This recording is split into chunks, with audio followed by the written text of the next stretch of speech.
Okay, Assalamualaikum warahmatullahi wabarakatuh dan salam sejahtera semua. Okay, diharap semua sihat lah. Tapi saya hari ni tak kurang sihat lah, tak berapa sihat, batuk. Tapi seperti yang dijanjikan, saya record lah video untuk topik minggu ini, iaitu berkaitan dengan topik 3 dan topik 4. Memandangkan minggu ini adalah minggu hari perayaan, saya faham masing-masing masih dalam suasana raya. So, saya dah decide untuk buat kelas secara online synchronous, iaitu secara tak serentak lah. Dan saya record video lah untuk topik minggu ini. Dan berdasarkan silibus yang diterangkan sebelum ini, topik 3 dan 4 ni memang di-combine, iaitu berkaitan dengan Computer Aided Teaching and Learning, atau dalam Malaynya adalah pembelajaran dan pengajaran dan pembelajaran berbantukan komputer. Okey, secara general lah, di akhir topik ini, learning outcome-nya, hasil pembelajarannya, pelajar dapat mengetahui beberapa topik yang berkaitan dengan pengajaran dan pembelajaran berbantukan komputer, contohnya menggunakan World Wide Web, lebih kepada website lah, dan juga multimedia application, aplikasi multimedia, static website, laman web statik, dan juga dynamic website yang dynamic. Jadi dia ada perbezaan antara static website dan juga dynamic website. Dan beberapa sub-topik yang akan di-cover dalam topik 3 dan 4 ini, iaitu berkaitan dengan internet basic, internet data, internet service providers, web browsers, URL, dan juga hyperlink. Jadi semua topik ni dan semua subtopik ni akan di-cover dalam topik 3 dan juga topik 4 pada minggu inilah. Okey, kita pergi kepada overview lah. Kenapa internet ni di-create ataupun kenapa internet ni dicipta. Jadi permulaannya sejarah internet ni wujud di mana konsep yang dibangunkan oleh tentera-tentera Amerika Syarikat lah, iaitu US, di mana ketika perang dingin, Cold War, di mana perang dingin dengan Soviet Union dahulu kala lah, iaitu berlakunya peperangan antara tentera-tentera Amerika Syarikat dan juga Soviet Union ni bertempur, dan wujudnya di mana internet ni diciptalah. Tujuannya untuk memudahkan komunikasi untuk ketenteraan dengan lebih selamat. Jadi mereka mewujudkan capaian internet untuk berkomunikasi antara satu sama lain dalam ruang lingkup mereka lah. Dan ianya mewujudkan cara di mana semua komputer yang ada berkomunikasi antara satu sama lain lah. Dan saintis diminta untuk mencari penyelesaian untuk menjamin komunikasi antara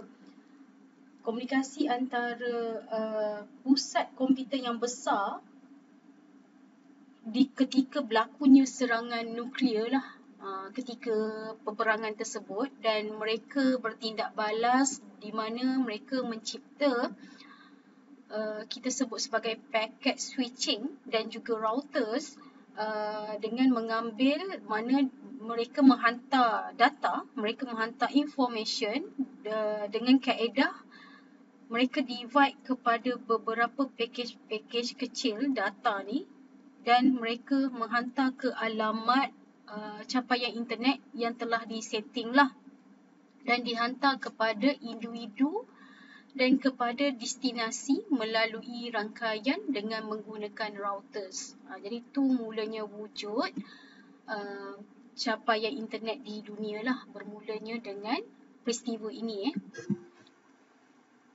Dan seterusnya kita perlu tahu siapa yang mula mencipta internet. Okey. Seperti paparan gambar ni, korang boleh tengoklah. Bermulanya internet dicipta ni oleh satu agensi yang dikenali sebagai ARPANET, iaitu Advanced Research Projects Agency Network, di mana agensi ini telah dibiayai oleh Kerajaan Amerika Syarikat bermula pada tahun 1960-an lah, lebih kurang macam tu.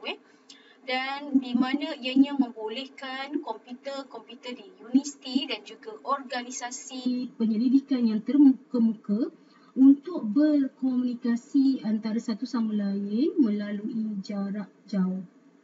Okey, dan beberapa tokoh yang memperkenalkan internet ini iaitu Vinton Cerf dan juga Robert Hunt. Okey. Dan bila kita sebut internet, selalunya kita akan confuse dengan apa itu internet dan apa itu web. www lah, World Wide Web. Dia sebenarnya ada definition yang tertentu lah untuk apa itu internet dan apa itu web. Di mana kalau korang nampak gambaran rajah ni, internet ni dia merangkumi keseluruhan dan di dalam internet tersebut ada World Wide Web. Web lah maksudnya. Dan internet ni adalah di mana bahagian sistem terutamanya ianya ada infrastruktur. Dia ada infrastruktur dan dia ada hardware dan dia ada protokol di mana membolehkan komunikasi ataupun interaksi antara satu sama lain tu berfungsi lah. Contohnya kita ada telecommunication, kita ada routers, mesti ada server yang melayan dan kita ada disk drive ataupun maybe ada modem, ada switch, ada bridge ataupun apa-apa hardware yang menyokong kepada rangkaian internet lah. Dan manakala web ni adalah sebahagian sistem yang mengandungi intellectual property, harta intelek dalam pelbagai format multimedia. Contohnya, maybe kita nak hantar data tu dalam bentuk teks, dalam bentuk grafik, image, dalam bentuk audio, sound, ataupun dalam video, ataupun animation dan pelbagai medium lah, pelbagai media yang kita boleh hantar.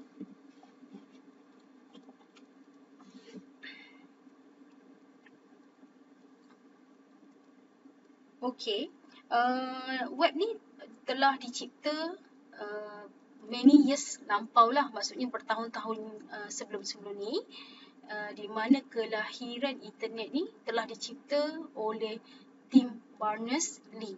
Okay? Di mana Tim Berners-Lee dan juga Robert Cailliau ni, mereka membangunkan dan mencipta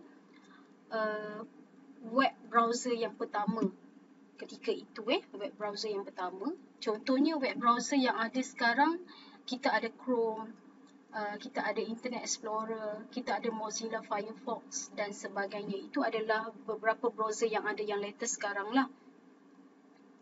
Dan browser ni adalah perisian yang membolehkan pengguna untuk memaparkan dan juga berinteraksi dengan media-media yang ada, contohnya teks yang ada di web. Dan original browser ni, ia boleh mengendalikan teks lah, the main element ataupun the main element multimedia yang pertama yang mereka gunalah kendalikan. Okey, macam mana internet ini berfungsi, di mana komputer yang disambung ke internet berkomunikasi ataupun berinteraksi antara satu sama lain ni secara bergile-gile. Macam kita guna telefon lah. Jadi kalau kita guna telefon, kita tak boleh dua-dua bercakap. Komunikasi tu tak sampai, tak jelas lah. Jadi contohnya lah, macam kita nak tanya soalan, jadi orang yang bertanya akan tanya dulu dan orang yang seterusnya akan menjawab lah pertanyaan tersebut. Sama juga konsep dengan internet lah, di mana kita akan ada server, di mana server bertindak sebagai pelayan, melayan apa yang di request oleh pelanggan, klien lah. Okay? Contohnya kita klien, kita nak menggunakan platform Outer. Jadi Outer ni berpusat di UTHM, di bawah kendalian Pusat Teknologi Maklumat UTHM, PTM, kita sebut PTM. Jadi di PTM, di pejabat PTM tersebut ada server yang akan control dan yang akan simpan segala everything berkaitan dengan platform Outer.